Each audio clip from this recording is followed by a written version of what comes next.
Wawakilishi wa kundi la Hamas waelekea Misri kwa majadiliano ya kusitisha vita. Na Urusi yaishambulia Ukraine kwa droni 88 usiku wa kuamkia leo Jumamosi. Habari kamili. Muscat. Marekani na Iran zinaanza leo mazungumzo kujadili mpango wa nyuklia wa Iran.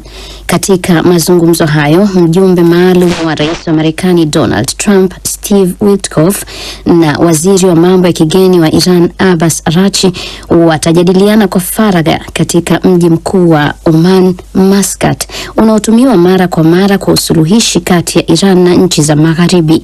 Majadiliano hayo yanafanyika wakati Trump akisema Iran haiwezi kuwa na silaha za nyuklia na ametishia kuchukua hatua za kijeshi dhidi ya Iran kama makubaliano mapya hayatapatikana kwenye mazungumzo hayo.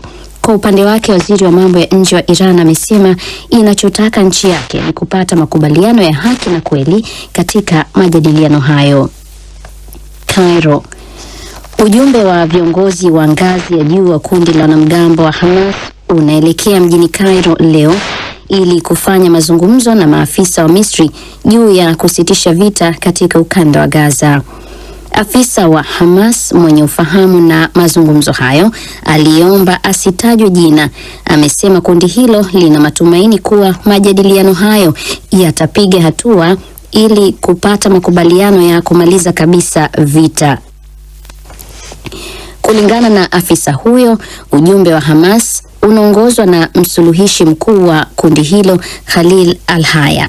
Licha ya hatua hiyo, chanzo cha taarifa hii kimethibitisha kuwa wanamgambo wa Hamas bado hawajapokea mapendekezo yoyote mapya ya kusitisha vita, licha ya vyombo vya habari vya Israel kudai kuwa nchi hiyo imebadilishana na Misri nyaraka zinazoainisha makubaliano muhimu ya kusitisha vita na kuachilia huru mateka.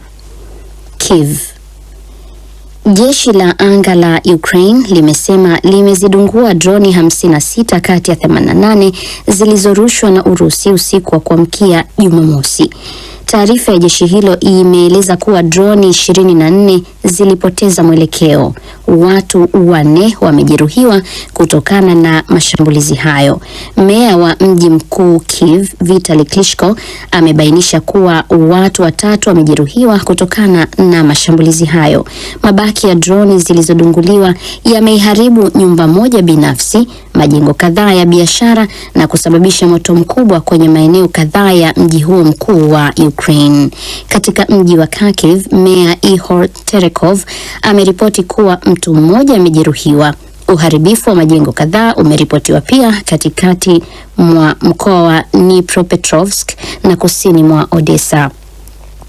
Unaendelea kusikiliza taarifa ya habari kutoka DW Kiswahili hapa mjini Bonn. Libreville. Wananchi wa Gabon wanapiga kura leo Jumamosi katika uchaguzi wa kwanza wa rais tangu jeshi la nchi hiyo lilipomwondoa madarakani Rais Ali Bongo Ondimba mwaka 2023. Takriban raia 920,000 wakiwemo 28,000 wanaoishi nje ya nchi wamejiandikisha kushiriki katika uchaguzi huo.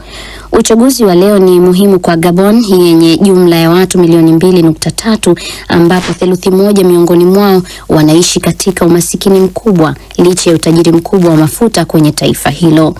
Wachambuzi wa siasa wametabiri kuwa rais wa mpito aliyehusika katika mapinduzi ya serikali iliyopita, Jenerali Brice Clotaire Oligui Nguema, aliyetangaza kugombea urais mwezi uliopita, atashinda kwa kura nyingi.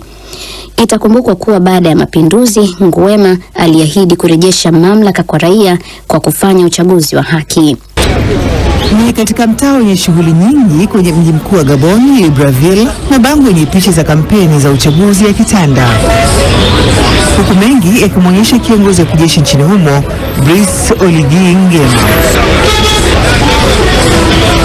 Uhitaji wanahitaji kuambiwa nani aliye na mamlaka hapa, na pia nani anayeweza kuibuka mshindi anayepewa nafasi kubwa katika uchaguzi wa rais utakaofanyika kesho Jumamosi, Aprili 12 mwaka huu 2025. De préserver les acquis de la démocratie. Oligui Nguema aliongoza mapinduzi dhidi ya rais wa zamani Ali Bongo na kuleta shangwe kwa raia waliokuwa wakishangilia mwisho wa utawala wa kifalme wa familia ya Bongo, kama anavyoelezea mkazi huyu wa Libreville. Lorsque nous avons réalisé que c'était vrai, il y avait réellement un... Tulipotambua kwamba mapinduzi ya kijeshi yalikuwa ya ukweli na kwamba utawala uliokuwepo ulikuwa umepinduliwa, tulifarijika, tulifurahi na tulikuwa na matumaini kwamba ukurasa mpya hatimaye umefunguliwa kwa nchi yetu, hatua ya kuelekea demokrasia na kuona nchi yetu ikiongozwa na viongozi wapya badala ya wale wale tuliwazoea kwa miaka mingi. Des figures autres que ce que nous avons connu depuis plusieurs années. Katika uchaguzi wa kesho, wapiga kura wanatakiwa kuchagua kiongozi mpya mmoja kati ya wagombea 8. Lakini hata hivyo, baadhi ya wapiga kura kama Shons Akulatele mwenye umri wa miaka 30 wanahofia kuwa hakuna cha kutumainia.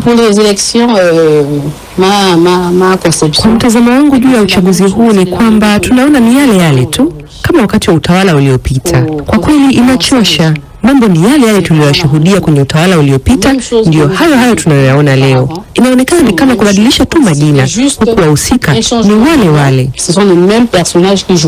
Baadhi ya wachambuzi nchini humo wanasema ushirika wa maafisa wa serikali ya awali akiwemo Alan Claude Bilibinze ambaye ni mpinzani mkuu katika uchaguzi unaweza kufanya mchakato wa mabadiliko kuwa mgumu. Mustakabali wa Gabon nchini utajiri wa mafuta iliyoko Afrika ya Kati bado haujulikani, huku idadi ya vijana wasio na ajira kufikia karibu 40% pamoja na wasiwasi wa deni la taifa. Rais mpya atakayechaguliwa atalazimika kwenda mbali zaidi ya ahadi za kampeni walizotoa ili kuweza kurejesha matumaini ya wananchi. Shirika la Umoja wa Mataifa la misaada ya kiutu OCHA limesema linawapunguza wafanyakazi wake 2600 kwenye zaidi ya nchi 60 kutokana na uhaba wa fedha. Mkuu wa shirika hilo Tom Fletcher katika barua yake amesema bajeti ya OCHA inakaribia dola milioni 430 kwa mwaka, lakini baadhi ya nchi zimepunguza michango yake kwa shirika hilo. Ameitolea mfano Marekani ambayo ni mfadhili mkubwa wa shirika hilo kuwa imeondoa mchango wake wa 20% sawa na dola za Kimarekani milioni 63 iliyokuwa imetengwa mwaka huu wa 2025. Fletcher ameongeza kuwa kutokana na uhaba wa fedha unaolikabili shirika hilo, sasa linahitaji kubadilisha namna ya utendaji wa shughuli zake kuendana na rasilimali. Shirika hilo sasa litapunguza uwepo wake katika nchi kadhaa zikiwemo Cameroon, Colombia, Eritrea, Iraq, Libya, Nigeria na Pakistan. Fletcher ameongeza kuwa kutokana na uhaba wa fedha unaolikabili shirika hilo, sasa linahitaji kubadilisha namna ya utendaji wa shughuli zake kuendana na rasilimali. Shirika hilo sasa litapunguza uwepo wake katika nchi kadhaa zikiwemo Cameroon, Colombia, Eritrea, Iraq, Libya, Nigeria na Pakistan.